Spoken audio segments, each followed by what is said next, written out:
नीलम गोरे लक्षवेधी लावायला किती पैसे घेतात? संजय राऊतांची गोरेंवर आग पाकड, तर गोरे विश्वासघातकी बाई असल्याची देखील राऊतांची टीका। नीलम गोरेंचं वक्तव्य ही विकृती, त्यांचं कर्तृत्व काय होतं हे संजय राऊतांचा घणाघात, तर माझ्यावर 10 हक्कभंग आणा, बोलायला घाबरणार नाही, राऊतांचं वक्तव्य।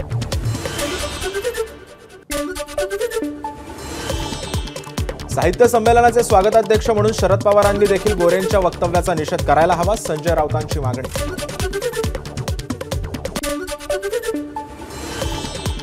साहित्य महामंडळ ही अतिशय भ्रष्टाचारी आणि खंडणी घेऊन संमेलनामध्ये भरणारी संस्था, संजय राऊतांचा आरोप, तर नेत्यांवर चिखल फेकण्यासाठी साहित्य संमेलन भरवलं का, राऊतांचा सवाल।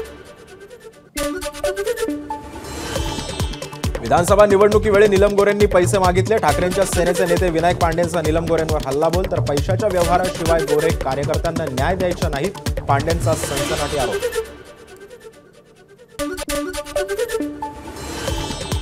नीलम गोरेंची कुंडली आहे, मातोश्रीवर आरोप करू नयेत, ठाकरेंच्या सेनेचे माजी गटनेते अशोक हरवाळांची प्रतिक्रिया, तर योग्य वेळ आली की मी सगळं सांगणार, गोरेंना हरवाळांचा इशारा।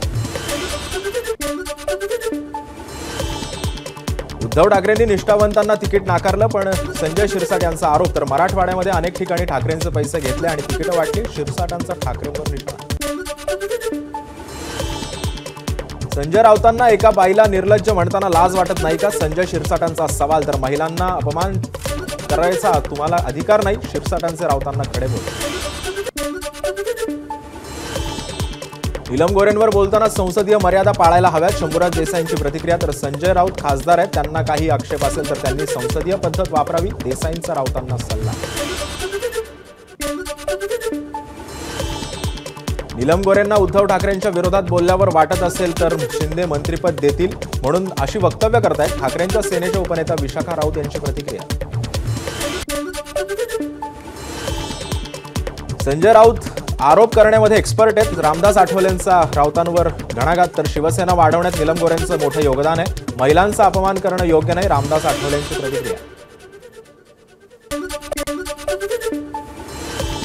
शरद पवारांची आज पत्रकार परिषद, संध्याकाळी 5:30 वाजता सिल्वर ओक निवासस्थानी पत्रकारांशी संवाद साधणार, संजय राऊतांचे प्रश्न, आरोपांच्या पार्श्वभूमीवर ही पत्रकार परिषद असणार।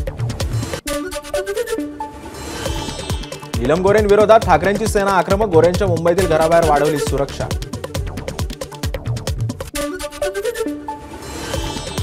पंढरपुरात नीलम गोरेंच्या प्रतिमेला जोडे मारो आंदोलन, गोरेंविरोधात ठाकरेंची शिवसेना आक्रमक, तर गोरेंनी माफी मागावी अशी देखील केली मागणी। प्रशासनात पारदर्शकता, प्रामाणिकता, शिस्त आणण्यासाठी प्रयत्न करा, पंतप्रधान नरेंद्र मोदींचा मुख्यमंत्री फडणवीसांना मंत्र, तर स्वच्छ प्रशासन ठेवण्यासाठी कुणाचीही पर्वा करू नका, मोदींनी फडणवीसांना दिला आदेश, सूत्रांची माहिती। दिल्ली मराठी साहित्य संमेलनाकडे केंद्रीय मंत्र्यांची पाठ, मंत्र्यांनी पाठ फिरवल्यानं आयोजकांकडून नाराजीचा सूर, तर मुरलीधर मोहोळ, रक्षा खडसेंची संमेलनाला गैरहजेरी, संमेलनात पद देऊनही मंत्री गैरहजर राहिल्यानं नाराजीची चर्चा। पक्षाकडून ठाणे पालघरची आपल्यावर जबाबदारी, त्यामुळे लोकांची कामं आणि पक्ष वाढवणं माझं काम, मंत्री गणेश नाईकांची प्रतिक्रिया, तर पक्षाने आदेश दिल्यास ठाणे महानगरपालिकेवरही एखादी सत्ता आणणार, गणेश नाईकांकडून विश्वास व्यक्त। मंत्री गणेश नाईकांच्या ठाण्यातील जनता दरबाराला मोठ्या प्रमाणामध्ये गर्दी, आमदार संजय केळकर आणि निरंजन डावखरे यांची देखील जनता दरबाराला उपस्थिती।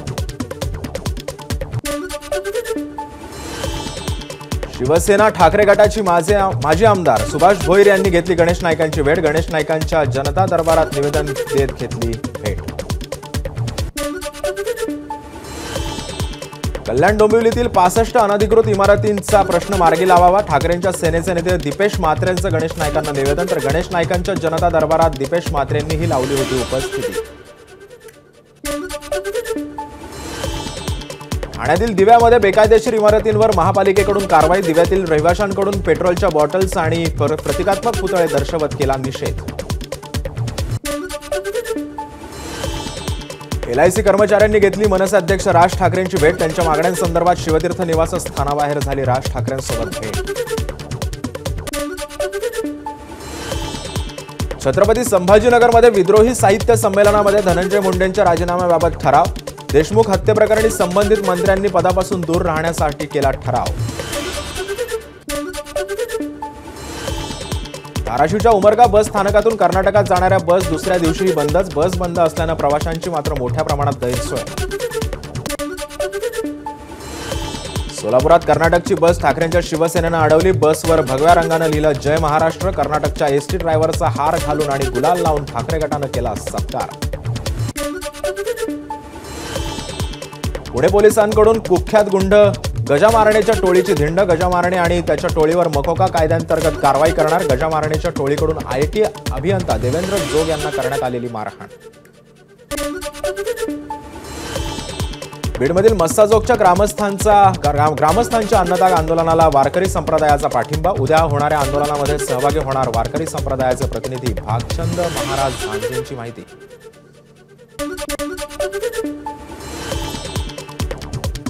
पोलीस अधीक्षकांच्या निरोपानुसार गावकरी आणि आम्ही एसपी ऑफिसला जाऊन त्यांची भेट घेणार. धनंजय देशमुखांची माहिती. तर भेटीनंतर आंदोलनाची पुढची दिशा ठरवणार. देशमुखांची प्रतिक्रिया. राष्ट्रीय ओबीसी महासंघाचा राज्य सरकारला अल्टिमेटम. 31 मार्चपर्यंत ओबीसींच्या मागण्या मान्य करा, अन्यथा ओबीसी समाज आंदोलनाची भूमिका घेणार. बबनराव तायवाड यांचा इशारा. शरद पवार उद्या हिंगोलीच्या दौऱ्यावर. ज्येष्ठ स्वातंत्र्य सैनिक माणिकराव देशमुख टाकळ गवाणकर यांचा सत्काराला पवार राहणार उपस्थित. काँग्रेसचे महासचिव मनोज शर्मा यांचा मुलगा भाजपमध्ये. अन्नू शर्मांनी शेकडो कार्यकर्त्यांसह चंद्रशेखर बावनकुळे यांच्या उपस्थितीमध्ये केला भाजपमध्ये प्रवेश. छत्रपती संभाजीनगरमध्ये विजय वडेट्टीवारांविरोधात आंदोलन. नरेंद्राचार्यजी महाराज यांच्या संदर्भात अपशब्द वापरल्याप्रकरणी नरेंद्र महाराजांच्या भक्तांनी केलं आंदोलन. अहिल्यानगरमध्ये विजय वडेट्टीवारांविरोधात नरेंद्राचार्य महाराजांवरील वक्तव्याच्या निषेधार्थ अहिल्यानगरमध्ये आंदोलन. वडेट्टीवारांनी नरेंद्राचार्य यांची जाहीर माफी मागावी, भक्तांची मागणी. नरेंद्र महाराजांबद्दल वडेट्टीवारांनी केलेल्या वक्तव्याच्या निषेधार्थ मुंबईमध्ये आंदोलन. मुंबईतील वांद्रे जिल्हाधिकारी कार्यालयासमोर केलं आंदोलन. विजय वडेट्टीवार यांच्या विरोधात घोषणाबाजी. काँग्रेस नेते विजय वडेट्टीवार यांच्या विरोधात ठाण्यामध्ये आंदोलन. जगद्गुरू रामानंदाचार्य महाराजांवर केलेल्या आक्षेपार्ह वक्तव्याविरोधात आंदोलनाची हाक. वडेट्टीवारांविरोधात घोषणाबाजी करत बॅनरवर फासलं काळं. विजय वडेट्टीवार यांच्या विरोधामध्ये नाशिकमध्ये आंदोलन. नरेंद्राचार्य महाराज यांच्या भक्तांकडून जिल्हाधिकारी कार्यालयासमोर आंदोलन. वडेट्टीवार यांनी माफी मागण्याची केली ही आंदोलकांनी मागणी. सोलापुरात विजय वडेट्टीवारांविरोधात आंदोलन. वडेट्टीवारांनी केलं होतं नरेंद्राचार्य महाराजांविरोधात आक्षेपार्ह विधान. वडेट्टीवारांनी माफी मागावी असाही दिला आंदोलकांनी इशारा. नीलम गोरेंच्या माजी ओएसडी कडून निवृत्त पोलीस अधिकाऱ्याची फसवणूक. मुलाला नोकरी लावतो असं सांगून 9 लाखांचा गंडा. सचिन चिखलीकरवर फसवणुकीचा गुन्हा दाखल. मालेगावमध्ये जन्म प्रमाणपत्र घोटाळ्याच्या प्रकरणामध्ये निलंबित नायब तहसीलदारासह 2 महसूल कर्मचारी सह आरोपी. आतापर्यंत गुन्ह्यामध्ये एकूण 26 आरोपी, 11 जण अटकेत, तर एकाचाही जामीन मंजूर. नाशिकमध्ये धार्मिक स्थळाच्या परिसरामधील अतिक्रमण पालिकेनं हटवलं असलं तरी परिसरामध्ये तणावाचं वातावरण. परिसरातले रस्ते बंद असल्यानं नागरिकांना त्रास सहन करावा लागतो. एमएसपी आधारित शेतमाल खरेदीबाबत शासन नव्यानं धोरण ठरवणार. फडणवीस सरकारचा मोठा निर्णय. तर निकषात न बसणाऱ्या एजन्सीची मान्यता देखील रद्द होणार असल्याची माहिती. भंडारा जिल्ह्यातील बावनथडी नदीचं पात्र वाळू माफियांनी पोखरून काढलं. वाळूच्या मोठ्या प्रमाणामध्ये उपसा करून त्याची वाहतूक होत असल्यानं पात्र कोरडं ठाक. परिणामी अनेक गावांसमोर जलसंकटाचं मोठं संकट. बुलढाण्यात आढळला पहिला जीपीएसचा रुग्ण. जळगाव जामोद तालुक्यातील खेरडा गावातील 8.5 वर्षांच्या मुलाला जीपीएसची लागण.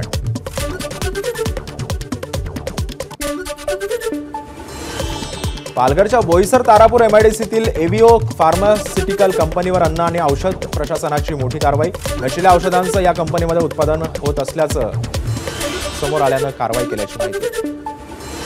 जळगावातील काही परीक्षा केंद्रांवर कॉपीमुक्त अभियानाचा फज्जा. कॉपी पुरवताना काही तरुणांना पोलिसांनी घेतलं ताब्यात, तर 7 जणांविरोधात गुन्हा दाखल. तुळजापुरात ड्रग्ज पुरवठा करणाऱ्या महिलेला मुंबईतून अटक. मोठं रॅकेट उघड होण्याची शक्यता. ड्रग्ज प्रकरणातील 5 पैकी 4 आरोपी अटकेत. आरोपींना 1 मार्चपर्यंत पोलीस कोठडी. वृद्धेच्या तोंडात गोळा कोंबून हत्या. कोल्हापुरातल्या गडहिंग्लज शहरातील धक्कादायक घटना. तर शोभा दनवडे असं हत्या झालेल्या महिलेचं नाव. पुरावा नष्ट करण्यासाठी मृतदेहाला देखील विहिरीत ढकलून दिला. नाशिकच्या निफाडमध्ये बिबट्याचा मुक्त संचार. बिबट्याच्या वासरावर हल्ला. बिबट्याच्या वावरामुळे शेतकऱ्यांमध्ये भीतीचं वातावरण.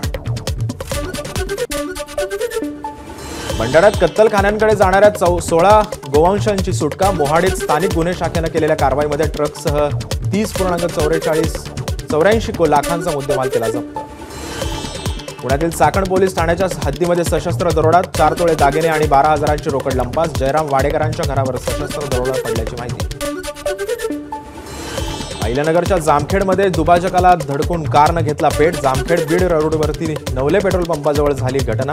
अपघातामध्ये घटनेतील गाडीमध्ये दोघांचाही मृत्यू.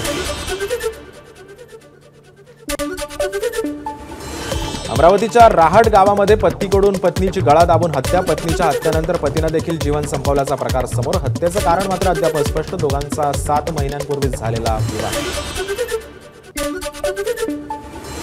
यवतमाळच्या लोहारा पोलीस ठाण्यातून हद्दीतील बेड्यांसह चोरटा पसार. चोरटा 7 वर्षांपासून होता फरार. नुकतीच LCB पथकानं केली होती त्याला अटक. कडक उन्हानं मुंबईकरांचा पाणीसाठा अर्ध्यावर. बाष्पीभवन गळतीमुळे तलावातील पाणी आटलं. मुंबईला पाणी पुरवठा करणाऱ्या तलावांमधील पाणीसाठा 7,47,436 दशलक्ष लिटर. ABP माझा, उघडा डोळे बघा नीट.